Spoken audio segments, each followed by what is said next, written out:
주택 시장을 네. 거주하는 사람들이 시장을 움직인다. 실수요자들이. 그럼 이렇게 급변하지 않아요.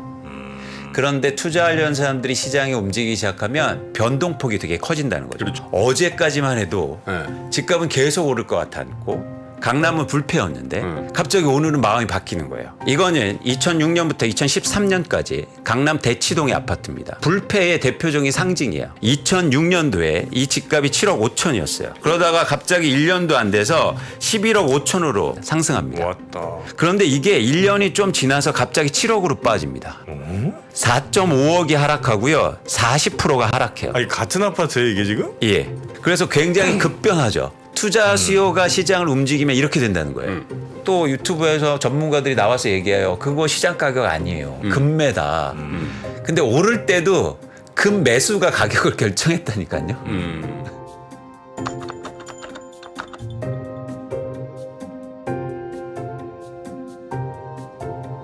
자, 그럼 오늘은 예고해드린 대로 걱정 많이 됩니다. 부동산 이야기 이분과 함께 예. 나눠보도록 미래에셋의 이광수 의원 네. 어서 오세요. 오십시오. 예, 안녕하세요. 네. 근데 아침에 부동산 얘기하려니까 좀 마음이 무겁네요.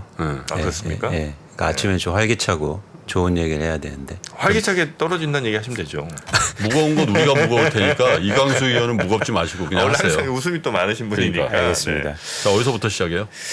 오늘 한 세 가지 정도 말씀을 드릴까 합니다. 첫 번째는 저희가 결국에는 이런 얘기를 하는 게 전망을 하기 위해서죠. 네. 뭐 과거 얘기를 하고 현재 얘기를 하는 것보다 네. 전망을 하기 위해서 가장 중요한 건 한국의 부동산 가격이 왜 움직이느냐 그 원인 파악에 대해서 네. 좀 진지한 고민이 필요해 보입니다. 네. 그래서 그 얘기를 첫 번째 하고요. 두 번째는 그걸 통해서 집값을 전망해 볼 겁니다. 네. 그래서 앞으로 어떻게 변화할 건지. 그러면 전망에 따라서 마지막으로는 저희는 무엇을 해야 되는지 그리고 어떻게 해야 되는지 이 말씀을 간단히 드릴까 합니다. 네. 네. 좋습니다. 그런 측면에서 첫 번째는 한국의 부동산 가격의 변동 원인에 대해서 알아야 되는데요. 지금 왜 이러냐? 그러니까 지금도 왜 그랬고 과거에도 왜 그랬냐. 네네. 그런데 사실은 이게 뭐 주식도 그렇지만 굉장히 많은 요인들이 있죠. 근데 제가 전에 방송 들으니까 선생님 말씀하신 것처럼 어떤 채권이라든가 이런 게 중요한 게 있잖아요. 주식도. 그러니까 부동산에서도 그럼 중요한 걸 하나 집어야 되는데 그런 측면에서 그래프 한 가지를 보여드릴까 합니다. 네. 이 그래프는 그 6억 이상 서울 주택 갭 투자 비율입니다. 그러니까 갭 투자라는 건 뭐냐면 전세를 끼고 부동산을 사는 비율이라는 거죠. 그런데 최근에 집값이 급등한 2019년, 그러니까 2020년, 21년을 보시면 갭 투자 비율이 과거 20%대에서 40%대로 급등합니다. 그러니까 뭐냐면 전세를 끼고 집을 사는 사람들이 증가했다는 거예요. 그러니까 이 얘기는 뭐냐면 수요가 증가하면서 집값이 올랐다는 거죠. 근데 왜 갭 투자 비율이 증가했냐면 너무나 당연하게 보시는 것처럼 전세 가격이 급등했기 때문이에요. 그러니까 전세 가격이 오르니까 내 돈을 조금 내도 집을 살 수 있었다는 거죠. 네. 그런데 왜 전세 가격이 급등했냐면 뭐 여러분 다 아시겠지만 전세자금 대출이 그렇죠. 급증했습니다. 네. 근데 그것만 풀어준 거죠. 그렇죠. 보시는 그래프 보면 그러니까 전세 대출에 대해서 약간 선이라고 생각한 거예요. 물론 중요하죠. 그러니까 임차인들에 대한 배려도 필요하고 네. 뭐 그런 측면이 있지만 어쨌든 보시는 것처럼 과거 대비해서 전세자금 대출이 급증했습니다. 그러니까 연결선상에서 말씀드릴게요. 물론 금리가 떨어진 것도 있고 그러면서 전세자금 대출이 증가했다. 네. 전세자금 대출이 증가하니까 투자 목적의 갭 투자하려는 그러니까 전세 끼고 사는데 난 이거를 집을 사용하기 위해서 사는 사람이라고 말할 수는 없잖아요. 그렇죠? 누군가 살고 있는데. 네. 그래서 이분들은 철저히 어떻게 판단하냐면 투자 목적으로 집을 산 거예요. 그러니까 이런 수요가 증가하면서 집값의 상승의 결정적인 원인이었다. 이렇게 보고 있습니다.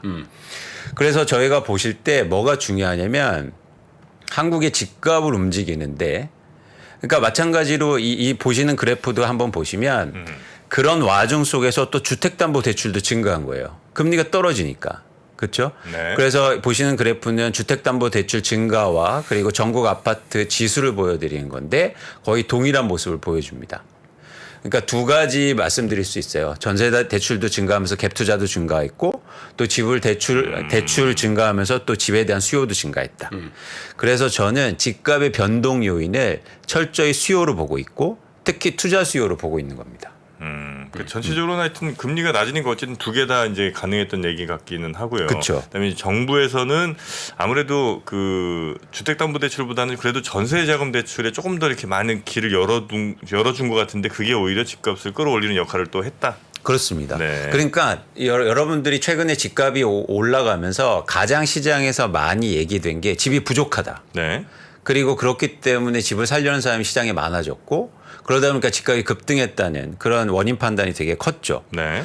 근데 그 공급 사이드란 얘기죠. 그렇습니다. 근데 저희가 시장의 변동 요인을 얘기할 때는 지속적으로 제가 계속 주장하잖아요. 지속적으로 공급이 부족한 사항은 변동 요인이 아니라는 거예요.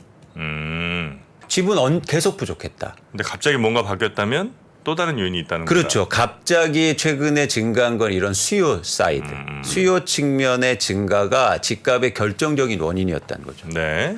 그래서 보시는 그래프도 굉장히 흥미로운 그래프예요. 어떤 거냐면 서울의 아파트를 사는데 주택을 사는데 서울 외 지역에 있는 분들, 쉽게 말해서 지방의 거주자들이 서울에 집을 사는 비율입니다. 그러니까 과거에는 한 15%, 16% 수준이었다면 최근 20%까지 증가하는 거예요. 지방에 사시는 분들이 서울에 집을 산 이유가 뭐였을까요? 당연히 투자 목적이었을 겁니다.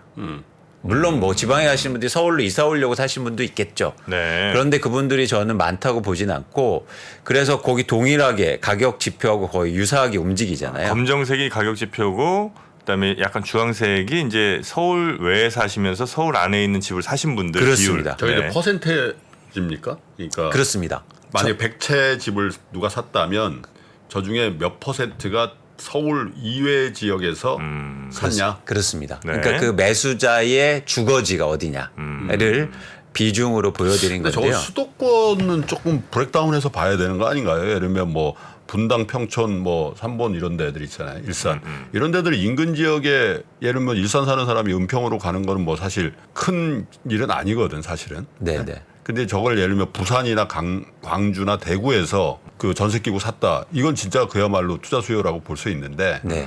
저걸 수도권까지 좀 확대해 버리면 그런 바이어스 좀 있을 수 있지 않겠냐. 서울의 인구가 줄었어요. 네. 그러니까 그 말씀은 뭐냐면 아하. 경기도에 집을 갖고 있는 사람들이 서울의 집은 서울로 이사 와야 될 거잖아요. 근데 그렇지 않고 서울의 인구는 줄었습니다. 무슨 얘기냐면 내가 살려는 사람들이 집을 사면서 경기도에서 서울로 이주한 사람들은 없었다는 거죠. 네네. 적었다는 거죠. 그런 측면에서 저희가 명확하게 저는 말씀드리고 싶은 건 뭐냐면 최근에 집값 상승의 가장 중요한 동의는 투자 목적으로 집을 사는 사람들이 시장에 증가했기 때문이라는 겁니다. 그런데 이렇게 시장을 규정하고 판단하면 시장의 모습이 완전 달라져요. 어떻게 달라지냐면 이렇게 움직입니다. 뭐냐면 첫 번째는 자산을 투자로 보는 상황 보면 어떻게 되냐면 미래를 위해서 투자하는 거잖아요. 과거나 현재에 투자하는 사람은 없잖아요. 미래에 어떻게 될 거기 때문에 투자하잖아요. 더 올라갈 거라 생각하고 하겠죠. 그렇습니다. 네. 그래서 가격과 수익률이 굉장히 불안정하게 움직여요. 주식시장이 대표적이잖아요. 그러니까 변동폭이 굉장히 커진다는 거죠. 그러니까 뭐냐면 주택시장을 네. 거주하는 사람들이 시장을 움직인다. 실수요자들이. 그럼 이렇게 급변하지 않아요. 그런데 투자하려는 사람들이 시장에 움직이기 시작하면 변동폭이 되게 커진다는 거죠. 그렇죠. 이게 첫 번째 규정이고 두 번째는 뭐냐면요. 그렇기 때문에 공급보다도 수요에 더 민감하게 시장이 움직입니다. 그러니까 공급은 쉽게 말해서 디폴트라는 거예요. 그냥 고정값. 수요의 변동에 따라서 집값의 변동성이 되게 커진다는 거예요. 그렇겠네요. 그래서 저희가 시장을 전망할 때 수요가 어떻게 될 건지가 더 관심 있게 보셔야 됩니다. 근데 이런 건 어때요? 그러면 뭐 예를 들면 집값이 가장 많이 빠뜨는 게 200만 원 네. 그런 거 네. 나왔을 때 폭락해 버리잖아요. 네. 그것도 디폴트인가요? 근데 그건 과거의 일시적인 변화고 그때는 뭐냐면 한국의 집값을 움직이는 게 실수요자들이 더 많았어요. 지금은 주택 보급률이 올랐고 네. 금융시장의 변동성이 커지다 보니까 그때보다도 훨씬 더 집을 투자 목적으로 사는 사람들이 많아졌다는 겁니다. 과거하고 다른 점이죠. 그러니까 최근도 그래요? 제가 지표를 말씀드렸잖아요. 갭 투자 비율이 올라가고 이렇게 세금 뭐 예를 들면 한 채 있는 사람이 두 채 세 채 사면 그 뭐 세금 엄청 맞는데 네. 그런 사람들의 투자 수요가 전세 끼고 계속 있어요. 여전히 그렇습니다. 왜냐하면 세금보다도 집값이 더 오른다고 기대했으니까. 미래 전망할 때. 네. 제 주변에는 두세 채 갖고 있는 사람들이 줄이겠다는 사람들이 더 많았던 것 그래요? 같은데. 네. 그런데 실제로 줄이지 않고 사실은 더 사거나 아니면 또 하나 중요한 게 뭐냐면 제가 저번에도 말씀드렸듯이 무주택자들이 투자 목적으로 사는 비율이 엄청나게 증가해요. 근데 왜냐면 제가 뭐 반대 의견을 내려는 게 아니라 무주택자가 투자 목적으로 샀다라고 개념적인 하시는데 네. 그럼 전세 끼고 산 거를 말씀하시잖아요. 맞습니다. 근데 내가 이거 살고 싶은 거예요. 근데 돈은 근데 없고. 지금은 당장 못 들어가서 산 거지. 네. 그거를 투자 목적이라고 할 수 있나? 근데 거기서 무주택자인데. 왜 투자로 판단하냐면 왜 지금이어야 되는 거죠. 왜 지금이었을까? 지금 안 사면 금리가 떨어지고 더 계속 올라갈 오를 것 것 같으니까. 같으니까. 아, 그게 그렇죠, 심리적으로 투자의 심리인 거예요. 거주 목적으로 하면 내가 돈이 충분하고 내가 꼭 그 집이 필요하고 내가 거주할 때 사잖아요. 타이밍이. 근데 왜 지금이었을까? 그 마음에는 예를 들어서 뭐 이렇게 규정하기는 힘들지만 정량적으로 50% 이상 반 이상은 내가 투자 목적이 더 강했기 때문이에요. 그러니까 더 근데- 오를 거라고 생각하니까 샀겠죠, 그렇죠. 지금. 네, 그렇죠. 무리해서. 그래서 무주택자가 제가 지난번에도 말씀드렸는데 무주택자가 우리나라에서 집을 예를 들어서 전월세 준 물량. 그러니까 나도 전월세 살고 전월세로 준 물량이 무려 292만 호입니다. 예. 그러니까 아까 말씀하신 것처럼 내 주위에는 다주택자가 없어. 그래도 주위에 어떤 분들이 많으시냐면 무주택자인데 난 전세 살면서 다른 지역에 집을 갖고 계신 분들이 많아요. 그런 분들이 특히 최근에 특히 20, 30대를 중심으로 해서 굉장히 많이 수요가 증가합니다. 네. 물론 이렇게 얘기할 수는 있죠. 나 언젠가 그 집에 살 거야. 근데 왜 지금 샀냐는 거예요. 그건 돈이 될 것 같으니까 산 거예요. 그래서 계속 말씀드리잖아요. 그 수요가 더 중요하다. 시장의 변동률을 근데 파악하는. 실수요도 집값 오를 걸 기대하고 실수요지. 아, 내가 사는데 오를 거라고 생각하고 사는 것도 그 실수요다. 그렇지. 그렇죠. 근데 그 문제 다 지금 얘기되는 게 다 수요잖아요. 수요, 공급이 아니잖아요. 그 수요 때문에 시장의 변동성이 커지고 수요가 시장을 움직인다는 거예요. 그래서 이 규정이 여러분이 전망하는데 되게 중요합니다. 마지막으로 세 번째는 보시는 것처럼 이 투자 수요는 상황에 따라서 굉장히 급변합니다. 네. 마음이. 어제까지만 해도 네. 집값은 계속 오를 것 같았고 강남은 불패였는데 갑자기 오늘은 마음이 바뀌는 거예요. 왜냐하면 투자로 밖에 바라보니까. 그래서 이렇게 투자로 움직이는 시장은 이런 특성을 갖고 있어서 저희가 이런 거에 대비하고 이걸 통해서 전망해야 된다는 겁니다. 그런데 가격이 이렇게 금리가 오르고 가격이 위축되기 시작하고 수요가 줄잖아요. 네. 그럼 시장이 움직이는 케이스가 세 가지로 나타납니다. 아, 과거의 경험에 그랬어요. 네. 첫 번째는 이걸 통해서 저희가 집값 전망을 해볼게요. 네. 첫 번째는 보시는 것처럼 네. 이거는 2006년부터 2013년까지 강남 대치동의 아파트입니다. 대치동은요 학원이 밀집돼 있고 교육수가 엄청 많은 곳이죠. 그렇죠. 그래서 불패의 대표적인 상징이에요. 그런데 서브프라임 뭐 이유도 있었지만 그때 제가 점을 보여드리는 게 그때 실거래 가격 다 찍어드린 겁니다. 네. 잘 보세요. 2006년도에 이 집값이 7억 5천이었어요. 보시죠. 7억 5천. 네. 네. 그러다가 갑자기 1년도 안 돼서 11억 5천으로 상승합니다. 왔다. 그래서 1년 만에 53%가 같아 뭐. 4억이 올랐고요. 53%가 상승해요. 와. 그렇죠. 그런데 이게 1년이 좀 지나서 갑자기 7억으로 빠집니다. 4.5억이 하락하고요. 40%가 하락해요. 아니 같은 아파트예요 이게 지금? 예. 그래서 굉장히 급변하죠. 투자 수요가 시장을 움직이면 이렇게 된다는 거예요. 그런데 종국적으로 어떻게 됐습니까? 9년 동안 이 집값은 하나도 오르지 않았어요. 변동성만 저때. 컸지. 네. 네. 변동성만 컸지. 2013년까지. 네. 그런데 여기서 이제 아주 팁 같은 거 하나만 더 말씀드릴게요. 저희가 어떻게 판단하냐면 2006년도에 7억 5천이 11억 5천으로 오르면 4억이 상승한 거잖아요. 네. 그럼 집값 상승률은 정확히 53%가 나옵니다. 그렇죠? 그런데 11억 5천이 7억으로 빠지잖아요. 그럼 40%가 하락해요. 그래서 마치 53% 상승한 다음에 집값은 더 많이 떨어졌잖아요. 전국적으로. 근데 54% 상승한 다음에 40% 빠져서 더해주면 퍼센트 줄이는 오른 것처럼 나타나요. 아, 착각을 할 수 있다는 그렇죠. 거죠. 네. 이건 산수입니다. 여러분 여기에서 속으시면 안 돼요. 착각하시면 안 되고. 그래서 퍼센티지로 보면 이 집은 계속 오른 것처럼 느껴져요. 그런데 본질은 이랬다. 아, 야 어딘 저 뭐 이제 20% 빠졌다는데 야 걔 80% 올랐어 임마 이렇게 생각하면 60%는 여전히 오른 것 같지만 실제로는 퍼센트를 다시 계산해 보면 이제 그 퍼센트가 아니라는 그렇죠. 거죠. 그래서 최근에 제가 어떤 말씀을 드리냐면 최근에 집값이 평균적으로 60%가 상승했습니다. 쉽게 말해서 뭐 5억짜리가 8억 정도 된 거죠. 그런데 제가 얼마 전망해서 저는 퍼센티지 전망을 안 하지만 가끔 이제 한 30% 떨어질 것 같습니다 얘기 드리면 그럼 60% 올랐다가 30% 떨어지면 30% 오른 거잖아. 이게 아니라는 거예요. 그러면 그냥 제자리인 겁니다. 네네네. 예, 이해하셨죠? 네. 어쨌든 첫 번째 케이스는 뭐냐면 투자 수요가 이렇게 시장을 움직이면 가격이 급변하기 시작하고 향후로 그러니까 위축됐을 때는 가격이 굉장히 장기 동안 이렇게 안 오르고 정체되어 있을 가능성이 되게 크다는 거죠. 이게 첫 번째 케이스입니다. 두 번째는 네. IMF IMF 때요. IMF 때는 1998년도에 그때는 실거래가 신고를 안 했기 때문에 지수로만 보여드리는 건데 지수가 14% 하락했다는 건 폭락했다는 겁니다. IMF 때. 그렇겠죠. 이렇게 폭락하니까 바로 어떻게 됩니까? 반등이 바로 일어나요. 그렇죠? 그러니까 이런 케이스가 하나 있습니다. 집값이 급락하잖아요.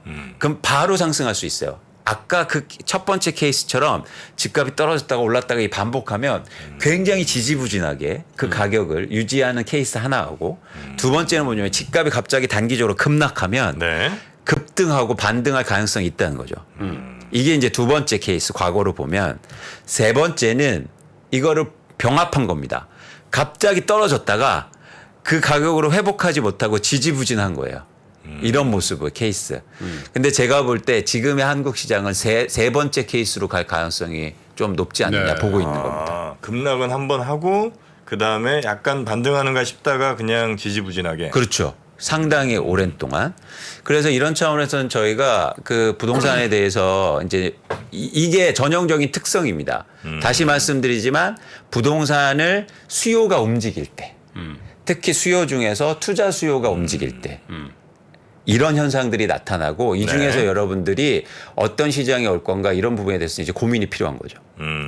그런데 제가 볼 때 그럼 이런 시장이 왔을 때 저희가 어떻게 대응해야 되느냐. 굉장히 흥미로운 지점을 알려드리면 이 그래프를 다시 한번 볼게요. 잘 보시면 이 작은 그래프가 거래량이에요. 근데 집값이 올라갈 때 거래량이 상승하죠. 증가하죠. 집값이 떨어지면 거래량이 줄어듭니다. 네. 사람들은 기본적으로 집값이 오를 때만 집을 사고 싶어 해요. 집값이 떨어지면 집을 사고 싶지 않아요. 그렇죠. 그렇죠. 그렇기 때문에 이 현상이 정확하게 이렇게 나타납니다. 그런데 최근에 집값이 정확하게 반등이 2013년도에 일어나는데 그때는 특이한 현상이 나타나요. 집값이 회복하지 못하고 정체되어 있고 떨어진 상황인데 보시는 그래프처럼 거래량이 증가합니다. 2013년. 네. 그게 저거 대출해서 집 사라고 할 때 아니에요? 그때 그렇기도 최경환 하고 장관이. 집값이 이제 떨어진 상태니까 누군가 사기 시작했다는 거예요. 자, 이런 구간. 즉 집값이 떨어지고 정체되어 있는 구간인데 거래량이 회복하는 구간이 정확히 바닥이라는 거예요. 아. 그러니까 가격이 떨어질 때 거래량이 계속 떨어지면 회복하지 못하고 지지부진할 가능성이 있고 더 떨어질 가능성이 크다는 겁니다. 그런데 이런 시장의 변화가 일어나요. 근데 이 거래량은 시장 전체의 거래가 아니에요. 여러분들이 관심 있고 내가 살고 있는 그 단지의 거래예요. 그러니까 무슨 얘기냐면 네. 우리나라 주택의 전체 거래량이 아니고 네. 예를 들어서 그 단지가 몇 채 거래된가가 더 중요하다는 거죠. 실제적으로는. 아, 그럼 예를 들어 뭐 삼천세대에 있는 그 단지에서 네. 가격은 떨어지고 거래량이 늘어날 때가 바닥이에요? 그렇죠. 그렇죠. 그러니까 전체 시장의 거래량은 아니고 그런 구별이 필요한 겁니다. 그거 어떻게 그게 왜 중요하냐면 예를 들어서 최근에 어떤 현상이 일어났냐면 아파트가 세 채가 있어요. 근데 두 채는 그러니까 좋아서 빈번하게 거래가 되는 그런 아파트였습니다. 근데 한 채는 나홀로 아파트고 거래가 잘 안 되는 아파트예요. 네. 그런데 기본적으로 그래서 거래량은 한 채 한 채였어요. 두 단지만 거래되니까. 근데 최근에 집값이 상승하면서 이 거래가 안 되던 나홀로 아파트도 거래가 됩니다. 사람들이 거기까지 관심을 가지니까. 그렇겠죠. 그래서 거래량은 그러면 한 채 더 증가해서 세 채로 증가하잖아요. 네. 그러면 어떤 시장의 판단이 증가하냐면 야 가격이 오르는데 거래량도 증가한다고 판단해요. 근데 본질은요. 그 단지는 그냥 한 채씩만 거래된 거예요. 그동안 안 되던 게 거래될 뿐이에요. 거래량이 증가한 게 아닙니다. 그래서 저희가 거래 회전율이라는 걸 말씀드리는 거예요. 네. 그 단지에 몇 채가 거래됐느냐가 되게 중요해요. 이해가 되시나요? 그걸 근데 우리가 알 수 있나요? 알 수 있죠. 그래서 제가 지난번에 첫 번째 나와서 말씀드렸을 때 네. 거래 회전율이라는 개념을 말씀드린 이유예요. 그래서 지금은 예를 들어서 단지에 제가 100채가 있으면 네. 그 중에서 지난해에는 2.5채가 거래됐습니다. 원래 평균적으로는 5채, 6채가 거래돼요. 2.5채가 거래됐어요. 거래량이 엄청 준 거죠. 그런데 전체가 거래량은 그렇게 줄지 않았다고 나와요. 네. 그건 오류가 있는 거예요. 그래서 가격이 오를 때 거래 회전율이 떨어졌고 최근에도 그래서 제가 어떤 걸 강조드리냐면 그럴 때는 상투네요. 그렇습니다. 그러니까 가격이 그렇게 급등할 때도 몇 채가 거래 안 되고 거래되는 거예요. 지금 집값이 이제 빠지기 시작하잖아요. 네. 몇 채가 거래 안 되잖아요. 그래서 막 또 유튜브에서 전문가들이 나와서 얘기해요. 그거 시장 가격 아니에요. 몇 채가 거래되는 걸 무슨 그거 거래로 가격으로 보냐. 금매다. 근데 오를 때도 금 매수가 가격을 결정했다니까요. 그러니까 오를 때도 금 매수가 결정하고 내릴 때도 금매가 결정한다는 겁니다. 시장 가격을. 네네네. 네. 그래서 그런 차원에서 여러분 예를 들면 제가 이제 아주 그러니까 아주 뭐랄까 러프하게만 말씀드려 볼게요. 그러니까 내 단지에 지금 2채가 거래돼요. 1년에. 엄청나게 거래가 안 되는 거죠. 그런데도 가격이 빠지죠. 근데 앞으로 2채가 3채 되고 4채가 5채 될 거예요. 그래서 평균적으로 5채 정도가 오면 집값이 이제는 시장에 살아날 가능성이 크다고 저희가 판단할 수 있습니다. 몇 채 기준으로 5채? 5%입니다. 100채 기준으로 그렇습니다. 5채? 5%. 그러면 1000세대다 그러면 50건? 그렇습니다. 1년에. 1? 1년에. 50건. 그거 어디서 체크해요? 그건 제가 체크해 드립니다. 아니 그냥 50채인지 30채인지를 알아야 그걸 판단할 거 아니에요. 아니 근데 경에 있잖아요. KB는 무슨 랜드마크 지수 뭐 그래가지고 아니, 그런 데는 거래 많이 회전율이 잘 안 나오는데 안 나와요?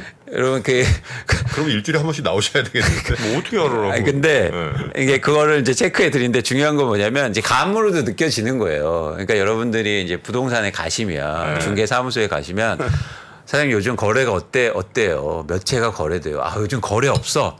이러면 사실은 시장이 아직도 먼 거고 어떤 상황이 오냐면 요즘 가격은 빠지는데 조금씩 거래가 되네. 그러니까 사람들이 많이 물어봐. 이건 아니에요. 사람들은 언제나 물어봐요. 그런데 그냥 거래가 요즘 좀 돼. 이런 시점. 그러면 그 단지에서 몇 채가 거래되는지는 알기 쉽거든요. 왜냐하면 실거래가 조회 보면 우리 단지가 몇 채가 거래되나 조회가 가능합니다. 그러면 1년에 뭐 한 5%, 3%에서 지금 2% 언더로 내려왔는데 이제 그게 올라가기 시작하면 의미가 있는 변화가 있는 거죠. 아 요즘에 그 앱에서도 나오는 데들이 좀 있는 모양이에요. 있을 겁니다. 부동산 거래 앱 같은 네, 거 네. 있잖아요. 네. 뭐 무슨 아 저기 있겠지 그거 당연히 네이버에도 있고 있대요. 아 그래요? 네. 그래서 뭐 해줘요. 그래서 저희가 네.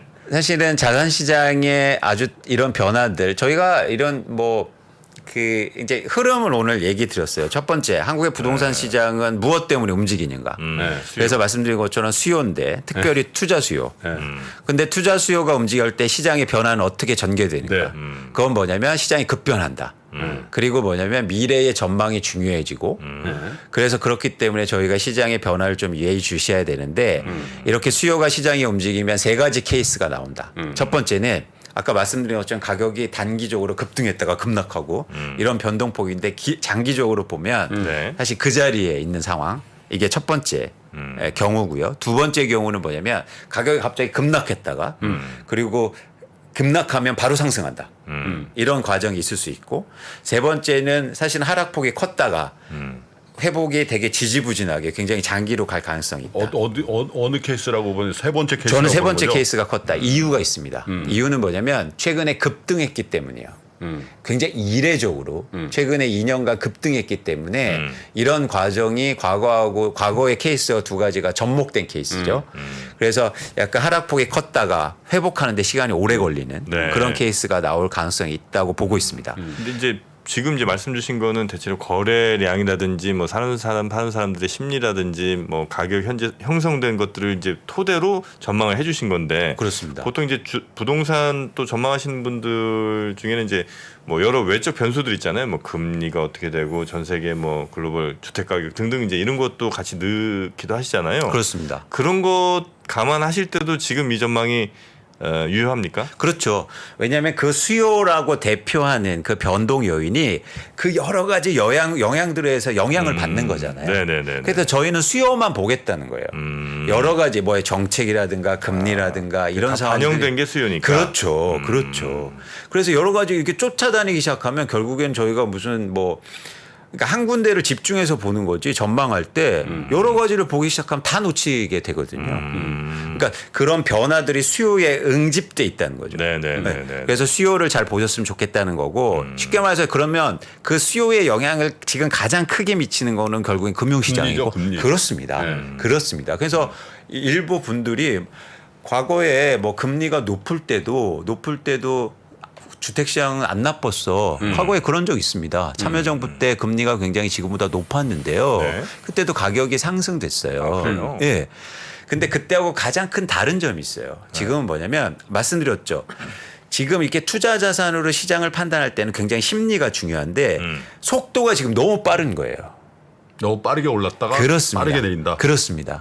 그러니까 뭐냐면 금리가 내려가는 속도도 컸기 때문에 투자 네. 수요가 급증한 측면이 있고 최근에 이렇게 금리가 단기적으로 오르는 게 사실은 없지 않습니까? 과거 경험상. 이게 심리적으로 큰 압박. 그러니까 여러분 미래를 전망할 때는 스톡, 즉 지금의 그 저량 부분의 평가가 중요한 게 아니라 플로우가 중요한 거잖아요. 흐름. 흐름에서는 그 지금의 무게를 어떻게 재고 지금 상황이 중요한 게 아니라 사실은 속도가 중요한 겁니다. 자 그러면 네. 내가 요즘 그런 생각이 들더라고요. 네. 야, 부동산을 만약 이광수 위원의 말에 상당 부분 동의하는데 네. 그럼 부동산을 뭘 그렇게 분석을 했지? 그냥 국제 금융시장의 금리만 보면 되지. 지금 고점 찍은 게 금리가 올라서 고점 찍고 내려오는 거잖아요, 이게. 네네. 그러니까 거의 국제적으로 동조화되고 있죠. 뭐 한국이 조금 더 먼저 빠졌고 미국이 이제 빠지기 그렇습니다. 시작하고 그런 건데. 그렇습니다. 근데 이 부동산을 가지고 뭘 그렇게 막 이런 저런 면 막 이렇게 분석을 했을까? 네. 지나놓고 보면 그냥 저 글로벌리 저금리 상태에서 유동성 풍부하니까 오른 거고, 예? 그거 이제 돈 회수하고 말라 가니까 빠지는 거지. 심플하잖아요. 그게 이제 이광수 의원이 얘기하는 수요를 결정하는 뭐 그렇습니다. 거의 100%의 요인인데. 그렇습니다. 그래서 앞으로 그러면 부동산은 좋아. 금리가 어느 정도 금리가 고점 찍고 이제 빠질 것 같아 다시. 그러면 다시 수요가 살아나겠네 이렇게 생각하면 돼요. 그렇습니다. 근데 그 지점 의장님 말씀하신 것처럼 그 지점이 굉장히 중요한데 과거에는 그 영향이 적었어요. 상대적으로. 한국의 부동산이. 정책 영향도 컸고 그다음에 실거주자 욕구도 컸고 소득이 증가하니까 내 집 마련 수요도 컸다는 거죠. 근데 최근 들어서 글로벌 동조화되고 있는 모습이 한국의 부동산 시장도 이제는 그런 투자 목적의 수요가 훨씬 더 증가하고 변화 요인이라는 겁니다. 네네. 그래서 저희가 예를 들어서 뭐 이렇게 부동산을 얘기할 때 과거 얘기를 하니까 그러니까 정책도 더 중요해지고 과거를 보니까. 그런데 사실 과거와 똑같이 시장이 움직이는 건 아니잖아요. 네. 그러니까 말씀하신 것처럼 지금의 시장은 과거하고 달리 그 영향이 훨씬 커졌다는 겁니다. 그래서 더 중요하다는 거죠. 네네. 그래서 자꾸 이걸 외면하기 시작하면 핵심을에서 비껴나는 거죠. 혹시 이제 지금 이제 하락기에 있는 건 맞는 것 같아요. 하락기에 있는데 이 언제까지 하락할까도 궁금하긴 하지만 이제 얼마나 하락할까를 또 많이들 궁금해하시잖아요. 네. 뭐 무슨 장관은 또 뭐 한 40% 뭐 얘기도 좀 하고 뭐 이랬던 것 같은데 뭐 정확하게 예측하기는 매우 어렵겠습니다만 어느 수준 정도까지 혹시 하락한 것 같다는 그 혹시 분석이 있습니까 이게? 저희가 이제 정확하게 그거를 숫자로 물론 얘기 드릴 수 있죠. 그러면 여러분들이 편하시고 할 수 있는데 사실 부동산을 다룰 때 그건 굉장히 힘든 과정이고 네네네네. 뭐 저희가 뭐 그러니까 주가 지수처럼 레인지로 뭐 2,200이다, 2,500이다, 2,600이다. 그게 사실 저는 어떤 의미를 갖고 있는지 모르겠어요. 네. 그런데 제가 드릴 수 있는 말씀은 이제 보시는 표처럼 저희가 한 가지 전제가 필요합니다. 네. 그러니까 뭐냐면 최근에 2020년도하고 21년도에 집값이 급등했잖아요. 20년, 21년. 네, 네. 예를 들어서 경기 지역 수도권의 아파트가 연간 20% 이상씩 상승해요. 주식도 아니고 부동산이. 근데 저는 이 부분이 사실은 조금 뭐랄까 이 부분이 빠질 가능성이 크다고 보고 있습니다. 아, 올랐던 부분이 그렇습니다. 그래서 코로나 이전으로 돌아간다. 그렇게 하면 어떻게 되냐면 평균적으로 30% 하락이에요. 네. 근데 여기서 또 아까도 말씀드렸잖아요. 60% 올랐는데 30% 떨어지면 뭐냐? 그러면 제자리인 겁니다. 아까 제가 퍼센티지 얘기 드렸죠. 그것처럼 사실은 제자리로 그 전으로 돌아갈 가능성이 있고 이미 그런 아파트들이 나오기 시작했어요. 실거래 가격으로. 그래서 그런 측면에서 저희가 한 그 정도 보고 있고 이제 그러면 이거 언제까지냐? 언제까지도 특정할 수 없다. 그런데 언제까지냐면 가격이 거래량이 회복할 그 시점까지. 이렇게 이제 되겠죠. 거래량 회복. 네. 그래서 예를 들어서 내년에 지금 거래 굉장히 안 되죠. 그렇습니다. 그래서 내년에 이제 가격이 빠지면서 아까처럼 뭐 거래 회전율이라는 게 이게 회복하기 시작하면 그때가 굉장히 저점일 가능성이 되게 크다는 거예요.